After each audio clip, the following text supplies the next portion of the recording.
Instalasi hemodialisis memiliki dua macam pelayanan, yaitu pelayanan hemodialisis atau cuci darah, serta pelayanan CAPD.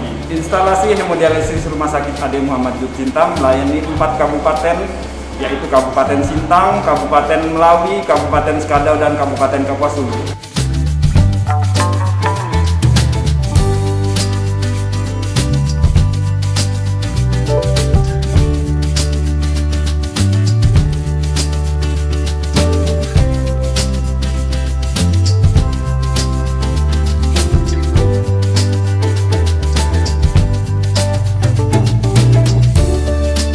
Dr. Jaka Hermawan, saya dokter pelaksana di ruang hemodialisis RSUD Ade Muhammad Jut Sintang. Apakah yang disebut dengan hemodialisis? Hemodialisis itu sendiri adalah cuci darah. Jadi sebelum kita mengenal cuci darah itu sendiri, apa sih yang dimaksud dengan cuci darah? Siapa sih yang membutuhkan cuci darah? Itu akan kita bahas. Jadi yang pertama, bahas dulu ginjalnya. Ginjal itu sendiri memiliki fungsi pertama, menyaring zat-zat sisa di dalam darah untuk dibuang melalui air kencing atau air seni. Kedua, membuang kelebihan cairan kita sehingga kondisi tubuh kita terjaga jumlah cairannya. Apa yang terjadi ketika pasien itu didiagnosa sebagai gagal ginjal? Ya berarti itu terjadi kerusakan fungsi-fungsi ginjal tersebut. Pertama, fungsi menyaring darahnya. Yang kedua, fungsi untuk membuang zat-zat sisanya. Ketika fungsinya tidak berjalan dengan baik, maka akan muncul gejala seperti gatal-gatal, mual muntah, kakinya bengkak, tensinya tinggi, kemudian terjadi anemia pada pasien tersebut, sehingga itu akan mengganggu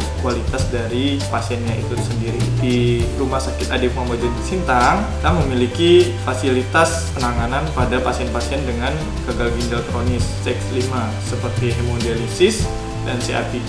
Hemodialisis sendiri kita cuci darah dengan menggunakan mesin itu langsung di rumah sakit. Jadi nanti bapak ibu atau pasien atau keluarga pasien nanti akan datang ke ruang hemodialisa seminggu 2 kali biasanya. Kemudian programnya biasanya sekali cuci darah itu 1-4 jam.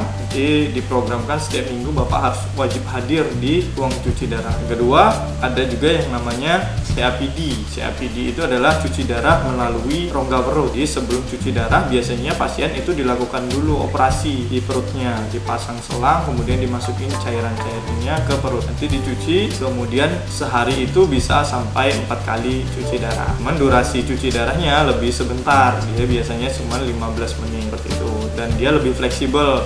Nanti pasiennya juga tidak perlu datang ke rumah sakit setiap minggunya.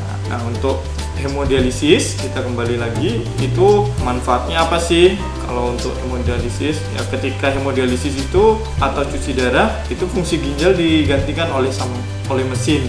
Jadi sehingga ketika fungsi ginjal diganti oleh mesin, harapannya zat-zat yang sisa tadi, kelebihan cairan itu bisa dibuang melalui mesin tersebut, sehingga pasien bisa beraktivitas seperti orang biasa atau orang normalnya.